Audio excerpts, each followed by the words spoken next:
السلام عليكم، اهلا بيكم في فيديو جديد. فيديو النهارده زي ما احنا شايفين كده هنعمل مع بعض القرص الطريه بالعجوه او بالتمر. قرص جميله جدا وهتعجبكم ان شاء الله. خليكم معايا في الفيديو للاخر وهتشوفوا كل التفاصيل. ولو انتوا اول مره تشوفوني ما تنسيش تشتركوا في القناه وتحطوا لايك للفيديو. يلا نسمي الله ونشوف الطريقه والمقادير. معانا هنا نص كيلو من الدقيق، حاطين عليه معلقه كبيره من الخميره الفوريه، نص معلقه صغيره من البيكنج باودر او كيك الشيف المتاح عندك. هنحط كمان معلقتين كبار من السكر علشان يخلوا الخميرة بتاعتنا تشتغل بسرعة، وكمان يدوا طعم حلو كده للعجينة بتاعتنا او للقرص بتاعتنا.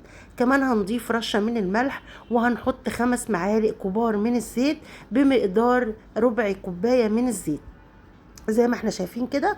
بعد كده هننزل بالميه الدافيه بتاعتنا واحده واحده وبالتدريج، وطبعا على حسب نوع الدقيق.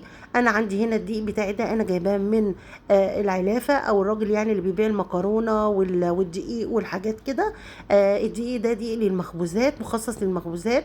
لازم لما تكوني هتعملي النوعيه دي من القرص او المخبوزات لازم تكوني الدقيق بتاعك يكون دقيق مخصص للمخبوزات علشان يديكي النتيجه حلوه.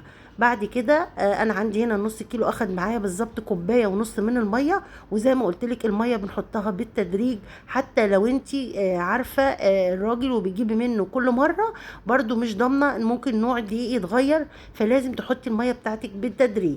تمام كده. بعد ما عجناها وصلت معانا بالشكل اللي احنا شفناه ده، هنبتدي نحطها في البوله بتاعتنا ونغطيها ونسيبها حوالي 10 دقايق كده ترتاح. وفي الوقت ده هنجيب بقى العجوه بتاعتنا هنا عجوه طريه منزوعه النوى. هنبتدي نضيف لها معلقه كبيره من السمنه علشان خاطر تطرى معانا، ونقدر نشكلها زي ما احنا شايفين. وكمان عشان لما نضيفها للقرصه بتاعتنا بعد كده السمنه دي بتساعد على ان العجوه ما تبقاش ناشفه جوه القرصه وتبقى طريه ومديها طعم جميل. خلاص كده خلصنا المقدار بتاعنا. انا هنا عندي العجوه في حدود من 100 ل 150 جرام من العجوه. خلاص كده احنا ريحنا العجينه بتاعتنا. هنبتدي بقى نقطعها لكور صغيره زي ما احنا شايفين كده، ونبتدي نرصها جنب بعض ونغطيها ونسيبها 10 دقايق ترتاح عشان لما نيجي نفردها ونشتغل فيها تتفرد معانا، ما تبطش مننا وما تلمش، وتبقى سهل ان احنا نشكلها بسرعه وما تاخدش مننا وقت. تمام. انا عندي هنا بقى النص كيلو عمل معايا كام قطعة؟ عمل 21 قطعة.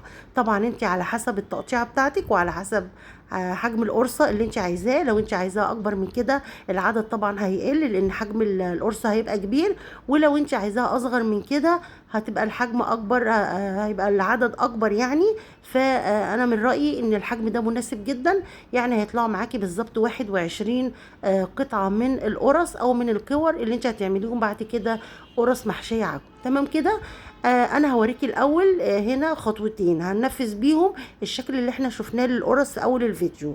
هنشوف مرة كده هنقطع بالمقص ومرة هنقطع بالسكينة، والاسهل ليكي والاحسن تقدري تنفذيه، بس انا بفضل الطريقة التانية اللي هي بالسكينة. هنشوف مع بعض كده. هناخد كده قطعة قطعة من العجين، وطبعا يفضل اثناء ما احنا شغالين ان العجين بتاعنا يكون متغطي عشان ما ينشفش مننا.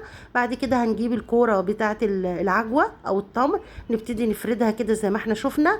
وبعد ما نفرد العجينة نفرد العجوة بتاعتنا ونبتدي نضيفها على العجينة ونبتدي نقفل كده كويس قوي قوي علشان اثناء التخمير بعد كده او في الفرن القرصة ما تفتحش مننا وتبوظ مننا. تمام كده. نضغط كويس قوي قوي، وبعد كده هنحطها على الرخامة ونبتدي نضغط بايدينا علشان نفردها، والعجوة اللي جوه كمان تتفرد معانا زي ما احنا شايفين كده. تمام كده. نضغط كويس قوي وبشويش عشان ما تتقطعش مننا. هنجيب بقى غطا ازازه ونبتدي نحدد كده في النص علشان لما نيجي نقص العجينه بتاعتنا بالمقص ايدينا ما تسرحش لجوه، ونبتدي نفصلها عن بعضها زي ما انتم شايفين بشويش خالص. وزي ما قلت لكم انا هوريكم طريقتين، الطريقه اللي هي بالمقص دي والطريقه التانية اللي هي بالسكينه، واللي انتوا تشوفوه اسهل بالنسبه لكم في التنفيذ تقدروا تنفذوا بيه. تمام كده. هبتدي اقص كده من الطرف اخش لجوه وايديا ما تسرحش قوي لجوه، عشان كده قلت لكم حددوا بغطا الازازه علشان تبقوا عارفين انتوا بتقطعوا فين بالظبط. تمام كده، خلاص احنا كده خلصنا. هنبتدي نرصها بقى في الصاج بتاعنا. الصاج بتاعنا يكون مدهون دهنه خفيفه من الزيت علشان ما تلزقش مننا. لو انت ايه حاسه ان الصاج بتاعك ممكن يلزق فيه القرص بتاعتنا، يفضل ان انت تدهنيه دهنه خفيفه كده بالزيت. تمام. تعالوا بقى نشوف الطريقه التانية هننفذها، اللي بقولك عليها اللي هي دي اسهل، لان انت ايه بتفرجيها كده على الرخامه وتبتدي تقطعي بالسكينه، فهتبقى سهله معاكي وهتنجزي المقدار بتاعك كله بسهوله. زي ما انت شايفه كده انا فردت العجينه. هبتدي اخد بقى كور العجوه وابتدي افردها علشان احطها. هي الكور اهي، هبتدي بقى اضغط عليها كده وافردها بايديا عشان احطها في نص العجينه، وابتدي ايه اقفل عليها زي ما انت شايفه كده. وطبعا حجم العجوه ده يعني حسب ما انت عايزه. لو انت عايزه العجوه اكتر من كده تقدري تكبري الكوره بتاعت العجوه اكتر من كده. لو انت حابه نفس الحجم ده خلاص. هو هنا مقدار العجوه كده الكوره دي تعمل بالظبط قد الليمونه الصغيره. لو انت عايزه اكتر من كده، بس انا بحب يعني العجوه ما تكونش كتيره قوي جوه القرصه. تمام كده. بدات بقى ايه احطها واقفلها، وزي ما قلت لكم نضغط كويس قوي. هبتدي بقى احطها كده وافردها، وبرده بغطا الازازه ابتدي احدد كده عشان لما اجي اقطع بالسكينه تتقطع معايا وايه يعني ايديا ما تخشش لجوه قوي وابوظ شكل ايه الورده او العجينه تتقطع مني خالص وتبوظ. تمام كده. هبتدي بقى اقص اهوت، بس عشان المكان ضيق مش عارفه ايه يعني اقطع كويس. انا هو بحاول عشان اوريك الشكل. الشكل جميل جدا والطريقه سهله جدا زي ما قلت لكم. يعني القرص كلها على بعضها مش هتاخد في ايديكي بالظبط بالظبط ساعه ساعه ونص، هتكوني مخلصاهم بالتخمير.